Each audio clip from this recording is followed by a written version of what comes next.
Caitlin Clark spoke to the media today, folks, and she let everyone know what she says is going on because apparently most of us have no idea, according to her, and we should really just not speak because we have no clue. And Caitlin Clark went into great detail today with the media. And quite frankly, if this was not an experiment in public relations and the front office having had a conversation with Caitlin Clark prior to this media session, I don't know what is because what I listened to for 3 minutes from Caitlin Clark in this particular video, and it's longer than 3 minutes, so a lot of this I will watch raw with you, but the first 3 minutes were kind of eye opening and wild. And I'm not saying that what she's saying isn't true. I'm not saying that at all. But I know what my eyes have been watching on this TV when I see her and Stephanie White interact during games. And I know what I see on TV when I see Stephanie White and other players interact during games. And it's not remotely close to being the same. And it seems to me, watching, that Caitlin Clark is under the ire or the fire of the coaching staff, and that they're seemingly always irritated with her. And I've coached. And I know that some things can be taken completely out of context based on video cameras and stuff like that because you don't know what someone's saying or what they're saying or what they're not saying. You don't know the whole situation. But I know when I'm watching Caitlin Clark play basketball, I rarely see smiles and pleasantries coming between her and Stephanie White or someone from that coaching staff during a game. It's generally seemingly contentious.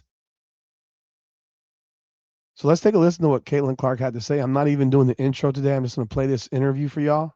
And y'all take a listen, and I'm going to comment as we go on. But hey, y'all let me know y'all thoughts in the comments. This is Indiana Fever Unfiltered, powered by Come On Now, the podcast. Like the video, subscribe to the channel, ring the bell, and let me know what you think. But let's jump right on in on this thing right here.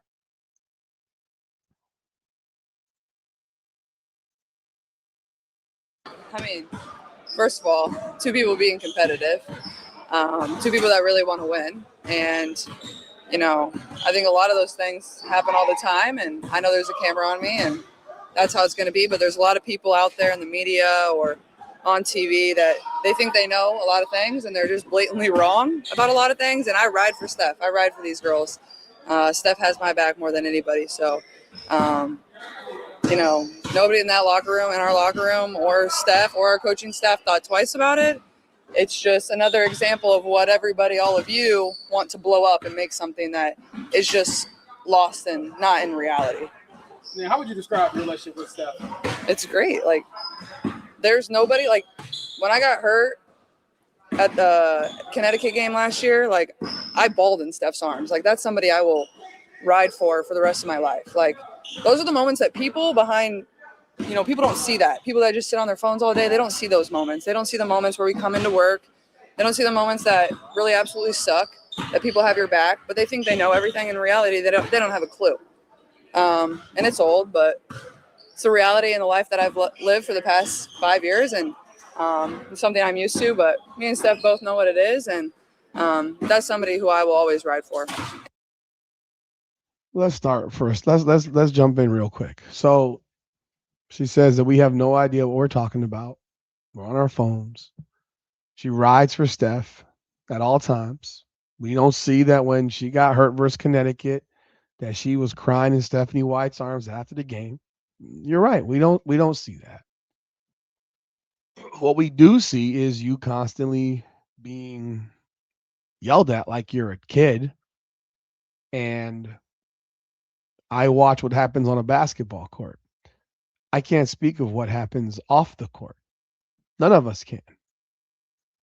None of us can speak of what happens off that basketball court because we're not there. But what we can view and pay attention to is body language, mannerisms.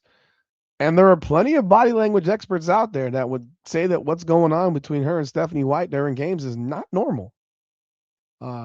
Competitive, sure. Normal on a daily basis, on a game-by-game basis, not really. Once in a while, sure. Game by game, nah. No, I would say no. I would say no. So you ride for them? No one says you don't ride for your teammates. I think you definitely ride for your teammates. I'm sure you ride for Stephanie White. I also got to sit here and look at these first 2 minutes as a massive, massive PR move to calm down the noise, the public perception, to even get podcasts that support you to shut up because we clearly, according to you, have no idea what we're talking about. There's going to be a lot of fans of yours who will be turned off by this interview, in my opinion. I'm not turned off by it. I'm not even bothered by it. I expected something like this to happen. But there'll be plenty of Caitlin Clark fans out there who are listening to this right now and are probably saying, well, goddamn, why do I care about this girl if every time we believe something's going on, she's here to tell us that we're stupid? Because that's essentially what she just told people is that y'all don't know what the hell you're talking about. Y'all dumb. I don't think I'm dumb. I think I'm watching how you just got reamed on the bench and you got taken out of the game.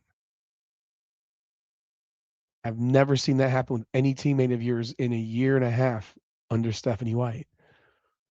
A year and what, a year and a quarter, whatever. Never seen that happen one time with Stephanie White. So it's interesting that we saw it happen with you. But let's continue. She had my back when really nobody else did. So Sorry about that. you're all good. The fire. I'm sorry, I gotta jump in. Caitlin, there's a lot of people that got your back. We just don't have the privilege of knowing you personally, but you have a fan base that is absolutely massive. That fan base has made you a multimillionaire. So when you say that no one's got your back, she had your back when nobody else did. So why didn't your teammates have your back? I mean, when nobody else did. So what about your teammates? Well, and I can tell you from personally, the podcast world for Caitlin Clark, the people that ride for Caitlin Clark, they got your back. Your fan base has your back pretty over the top levels, in my opinion. So when you make a statement like that, you gotta be very careful with your words because you may very well be offending the people that have been riding for you so damn hard, the people that have made you a multimillionaire. Be very careful in some of the things that you say. Again, doesn't bother me. It's water off on my shoulders, but for some people, it's taken very, very seriously. So we'll see what they think. We'll see what happens in the next game's ratings. That you have, the fire that Steph has, obviously, how does that make you better in moments where you want to, where you need that extra push? Yeah, I mean, I think she coaches me. Like, as bad as I want it, like, Steph wants it the same way for me, and she wants it the same way for this team. Like, she's been in this part of this organization as, a player, as a coach, and, now trying to hopefully get us to, win our second championship as an organization. Like, she wants this for these people. She grew up in this state. She knows what this state's all about and the way they support the Fever. Like, she wants it like just all of us do. And you have to remember, like, she was a player, and like, coaches have the same competitive fire that players do. They just don't get to put on the jersey. And at times, I'm sure that's really hard for them. Like, they want to be out there and maybe have the ball in their hands a little bit. I mean, I don't know that they're getting pretty old, so I don't know if her knees will keep up, but I think that can be the hard thing for them at sometimes. But they want it just as bad as the players do. They're not there to just stand there and tell us what play to run. Like, they're here, they have a competitive fire, they know what this organization's all about, and they're trying to help us have a championship mentality and win championships. I'd like for you to have a moment like that, play up so publicly, and everybody to have an opinion on it. It's my life. Yeah. Are you used to it anymore? Used to it, yeah. What even led to it? Just the blow up. Not blow up, like. I think we were down 20 points, so probably that. And then for you, And it wasn't a blow up, so I wouldn't put that either. It wasn't a blow up, man. If that's not a blow up, I don't know what a blow up is. So y'all had that back and forth because you were down 20 points. Okay. She was only yelling at you, Caitlin. She wasn't yelling at anybody else. After you got out the chair, then she yelled at everybody else. But initially, she was just yelling right at your ass. Like, how are people supposed to view this? And then what happens is the national media turns it into you're the problem. See, that's how foolish you sound right now. You're protecting this franchise because you've been coached to by your front office, you're protecting what happened for your franchise. And the reality is, they're not protecting you the same. They're not publicly making statements on your behalf. And I know Stephanie White did an interview as well. I'm going to get on hers in a separate video. But they did not publicly defend you. You're publicly defending them. It's kind of ironic, don't you think, people? Sorry for framing. It's all good. Well, when you Heads up. have those moments where you have the passion, you talk about that, and you and Steph Yeah. talked about this before. But is there any line that you see within yourself where you're like, maybe I've gone too far, maybe I haven't? How do you feel? Absolutely. Like, I'm not perfect, and I know I'm not perfect. And I go back and watch every game, and it's been the same way since college. Like, I know there's immense amount of pressure, and sometimes that pressure can get to you and, frustrate you in different ways, and certainly can get to you when you're down 15 points. And, that's on me. I have to be a lot better as well, too. And a lot of different scenarios. I'm not speaking to any sort of scenario that has happened in the last couple of games, but, I want to win. This team wants to win. And I'm the point guard. So it's on me to help this team and this franchise win. And I certainly know that. And, I take that on my shoulders, and I critique myself more than anybody, and I have to be better. Right now we're playing like a 500 team that we are. And, I have to look myself in the mirror and find ways that I can make this team better, how I can get better individually. And, more than anything, that's going to make us better collectively as a group. You guys have given up 103 times this season. What Yeah. defensive improvements are for you guys? I think it's just a toughness and a will to play defense. And, we've tried to simplify because we've really slacked in a lot of areas and a lot of the ways that the coaches have wanted us to guard. And that's on us players. We have to rise to the occasion and find ways to get stops and, have a sense of pride in it and a sense of urgency in the things that we're trying to do. And I think also collectively, working as one on the court, we're 5 individuals, but you need to have each other's back. One person gets beat, it's next person rotating. Nobody's out there on an island to be by themselves. That's why you got 4 teammates playing with you. That's why you have a bench full of 10 other people. We're all there to help each other. You're there to serve your teammates. And I think we can all just do a little bit better job of that. And like I said, it starts with me. And, I think we'll get it figured out. And, more than anything, I think it's just a will and a toughness about us.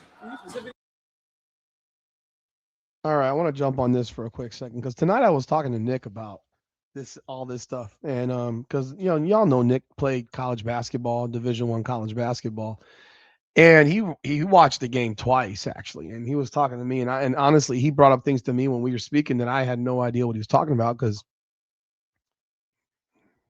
at a certain point I had kind of tuned out the game, it was on, but I kind of stopped paying attention to it because they were getting their ass kicked so bad.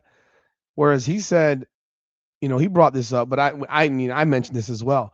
They can't be switching. They switch on everything. And when you switch on everything, what's happening is Caitlin Clark is being put on an island against other teams, typically their best scorer.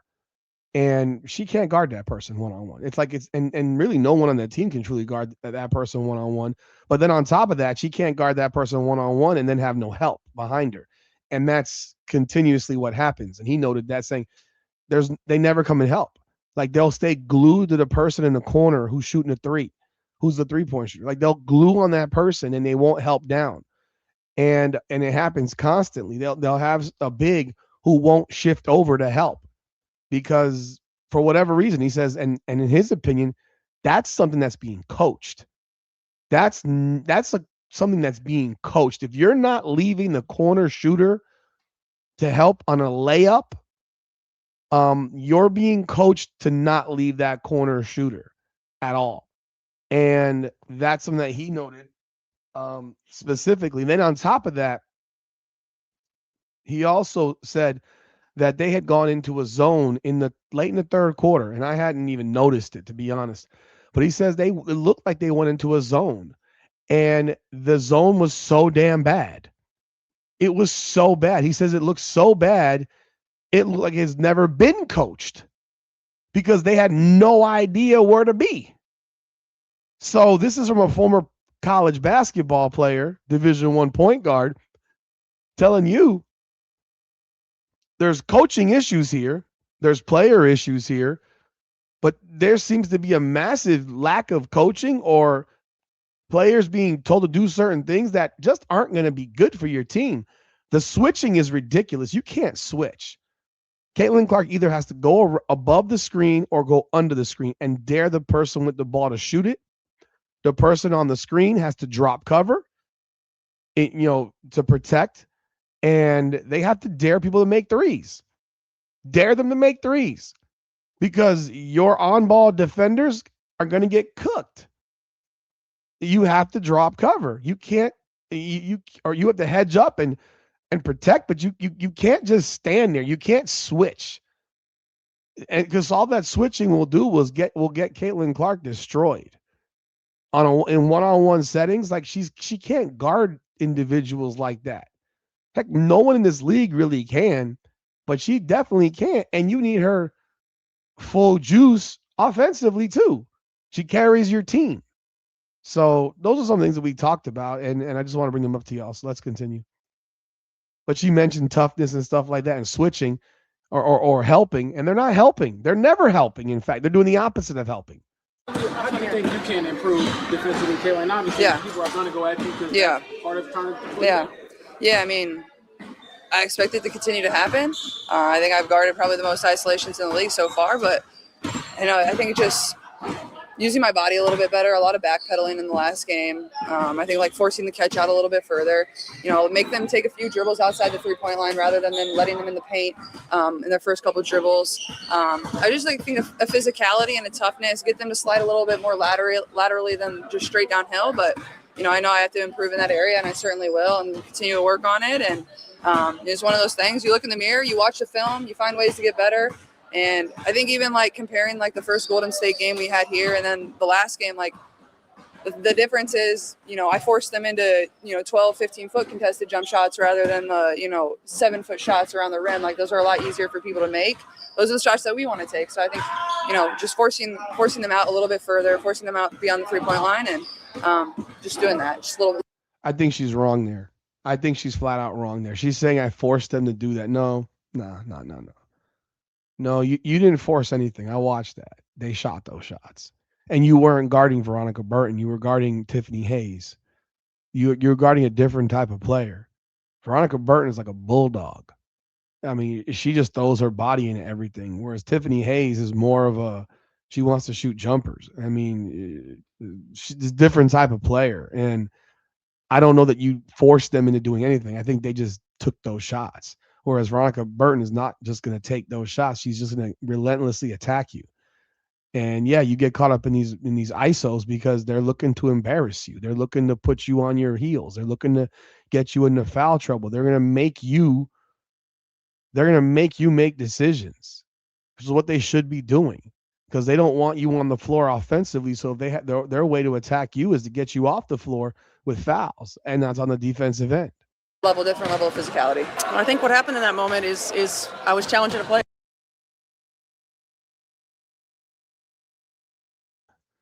All right, so there is Caitlin Clark for you. We're gonna do the Stephanie White one on a separate video. But y'all let me know y'all thoughts in the comments on what Caitlin Clark had to say there.